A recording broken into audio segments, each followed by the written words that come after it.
നമുക്കിന്ന് റോമർ 8:35 നോക്കാം. ക്രിസ്തുവിന്റെ സ്നേഹത്തിൽ നിന്ന് നമ്മെ വേർപിരിക്കുന്നത് കഷ്ടതയോ സങ്കടമോ ഉപദ്രവമോ പട്ടിണിയോ നഗ്നതയോ ആപത്തോ വാളോ? ഇവിടെ പൗലോസ് ചോദിക്കുന്നത് ക്രിസ്തുവിന്റെ സ്നേഹത്തിൽ നിന്ന് നമ്മളെ എന്തിന് വേർപിരിക്കാൻ സാധിക്കും? ഒന്നിനെ കൊണ്ടും സാധിക്കില്ല. അതായത് ഇവിടെ കഷ്ടതയോ സങ്കടമോ, ഇത് ക്രിസ്തുവിന്റെ സ്നേഹത്തിൽ നിന്ന് നമ്മളെ വേർതിരിപ്പിക്കാനാകുമോ? ആകില്ല.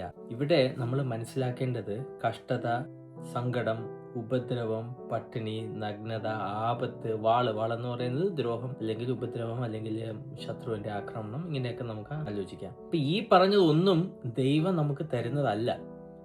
ദൈവ സ്നേഹത്തിൽ നിന്ന് ഇതിനൊക്കെ നമ്മളെ മാറ്റാൻ കഴിയുമോ എന്നാണ് ഇവിടെ പൗലോസ് ചോദിക്കുന്നത്. മാറ്റാൻ കഴിയില്ല എന്ന് തന്നെയാണ് താഴോട്ട് പൗലോസ് എക്സ്പ്ലെയിൻ ചെയ്യുന്നത്. അപ്പൊ ഇതിൽ നിന്ന് നമുക്ക് ഒരു കാര്യം മനസ്സിലാക്കാം. ദൈവത്തിൽ നിന്ന് നമുക്ക് സങ്കടം വരുന്നില്ല, കഷ്ടത വരുന്നില്ല, ഉപദ്രവം വരുന്നില്ല, പട്ടിണി വരുന്നില്ല, നഗ്നത വരുന്നില്ല, ആപത്ത് വരുന്നില്ല, ഒരു വാളോ ഒന്നും വരുന്നില്ല. അതുകൊണ്ട് തന്നെ ദൈവ സ്നേഹം നമ്മളിൽ നിന്ന് അകന്നു പോകുന്നതും ഇല്ല.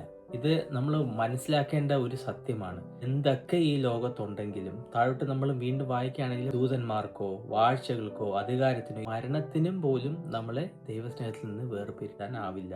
അത്രയ്ക്ക് ദൈവത്തിന് നമ്മളോട് സ്നേഹമാണ്. ദൈവം സ്നേഹമാണെന്ന് നമ്മൾ വചനത്തിൽ വായിച്ചു. ഒരിക്കലും കഷ്ടത, ഉപദ്രവം, അസുഖങ്ങൾ ഇതൊന്നും ദൈവത്തിൽ നിന്ന് വരുന്നതല്ല. ദൈവഹിതം ഇതൊന്നുമല്ല. ദൈവഹിതം എന്ന് പറയുന്നത് നമ്മൾ ക്രിസ്തു യേശുവിനെ പോലെ ഈ ലോകത്ത് ജീവിക്കണം, മറ്റുള്ളവരെ സ്നേഹിക്കണം, അവരെ നമ്മൾ ശുശ്രൂഷിക്കണം. ഇതാണ് ദൈവത്തിന്റെ നിർണയം നമുക്ക് എല്ലാവർക്കും ഉള്ളത്. ഒന്ന് ആലോചിച്ച് നോക്കൂ സഹോദരി സഹോദരന്മാരെ. എല്ലാവരോടും നമ്മൾ സ്നേഹമായിട്ട് പെരുമാറിയാൽ, എല്ലാവരും അന്യോന്യം സ്നേഹത്തോടെ പെരുമാറിക്കഴിഞ്ഞാൽ ഈ ലോകം എന്ത് നല്ലൊരു സ്ഥലമായിരിക്കും. സ്വർഗതുല്യം ആകും എന്ന് തന്നെ നമുക്ക് പറയാം. പക്ഷെ മനുഷ്യന്മാർ ഒരിക്കലും അങ്ങനെ ആകുന്നില്ല. അതാണ് ഏറ്റവും വലിയ പ്രശ്നം. ഈ സത്യമൊക്കെ അറിഞ്ഞിട്ട് നമ്മൾ അപ്ലൈ ചെയ്യുന്നുണ്ടോ? നമുക്ക് മറ്റുള്ളവരോട് എപ്പോഴും സ്നേഹത്തോടെ പെരുമാറാൻ സാധിക്കുന്നുണ്ടോ? ഒന്ന് ആലോചിക്കേണ്ട കാര്യം.